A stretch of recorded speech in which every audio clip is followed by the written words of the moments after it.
बिस्मिल्लाहिर्रहमानिर्रहीम अस्सलाम वालेकुम वरहमतुल्लाहि वबरकातुहू। महतरम बुजुर्गों, दोस्तों, हमारे दीनी भाइयों, दीनी बहनों, वज़ू के सिलसिले में एक नई क्लिप आपके सामने हम लेकर हाजिर हुए हैं। वज़ू का मसला आमतौर पर ये भी साथी पूछते हैं कि वज़ू क्या खड़े-खड़े बनाना दुरुस्त है या बैठकर ही वज़ू करना ज़रूरी है? ये भी एक अहम मसला है। देखिए, वज़ू में जो चीज़ें सुन्नत हैं, वज़ू के जो आदाब हैं और वज़ू में जो चीज़ें फ़र्ज़ हैं, अगर वो आप खड़े-खड़े भी अदा कर लेंगे, तो भी आपका वज़ू हो जाएगा, बैठकर भी करेंगे तो भी वज़ू अदा हो जाएगा। लेकिन वज़ू के आदाब में एक चीज़ उलमा ने लिखी है कि क़िबले की तरफ रुख करके बैठकर वज़ू करना चाहिए, किसी ऊँची जगह पर। क़िबले की तरफ रुख करके किसी ऊँची जगह बैठकर आप वज़ू करें, ये बेहतर है, ये वज़ू के आदाब में से है। क्यों वज़ू के आदाब में से? इसलिए कि आप एक इबादत अंजाम दे रहे हो। चूँकि आप उस वज़ू के ज़रिए से आगे नमाज़ पढ़ोगे, तिलावत कुरान करोगे, तवाफ़ करोगे, बहुत सी इबादतें उसके साथ जुड़ी हुई हैं।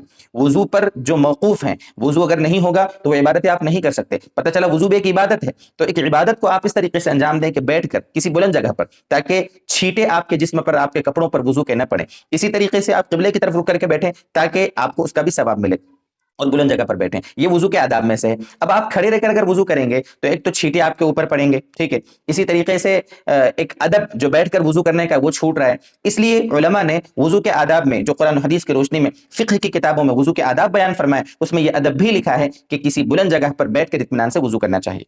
अब होता क्या है कि घरों में आमतौर पर वज़ू खाने बने नहीं होते हैं। मस्जिदों में होते हैं, इंसान वहाँ बैठकर इत्मीनान से वज़ू करता है, लेकिन घरों में औरतें नमाज़ पढ़ती हैं या मर्द भी कभी घर से वज़ू करके फिर मस्जिद जाता है। तो घरों में अब होता यह है कि वॉश बेसिन है या जहां पर कपड़े धोने के लिए या बर्तन धोने के लिए नल घरों में लगाए जाते हैं, वहां खड़े रहकर हम क्या कर लेते हैं, वज़ू कर लेते हैं, और ये एक अदब वज़ू का हमारा छूट जाता है। इसलिए जिनके घरों में अल्हम्दुलिल्लाह अगर इंतजाम है बैठकर वज़ू करने का, वज़ू खाने बने हुए तब तो बहुत अच्छा, लेकिन जिनके घरों में नहीं है तो घरों में वज़ू खाने बनाएं। घरों में, हमारी घर में एक कमरा मस्जिद के नाम पर हो, जहां पर घर की खवातीन इबादत कर सकें, एतिकाफ कर सकें। इसी के साथ साथ घर में वज़ू खाना हो, कम से कम 2 नल 3 नल ऐसे बैठक के साथ हम बनाएं कि हम इत्मीनान से बैठकर वहां पर सुन्नतों की रियायत के साथ, वज़ू के आदाब के साथ हम वज़ू कर सकें। जिनके घर अभी बनने वाले हैं वो इस चीज को भी फोकस करें कि वो अपने घरों में वज़ू खाने बनाएं एहतिमाम से। अगर इस नीयत के साथ वज़ू खाने बनाएंगे ताकि सुन्नत के मुताबिक, आदाब के मुताबिक हमारा वज़ू हो, तो मेरे दोस्तों ये हमारा वज़ू खाने बनाना भी सवाब में लिखा जाएगा।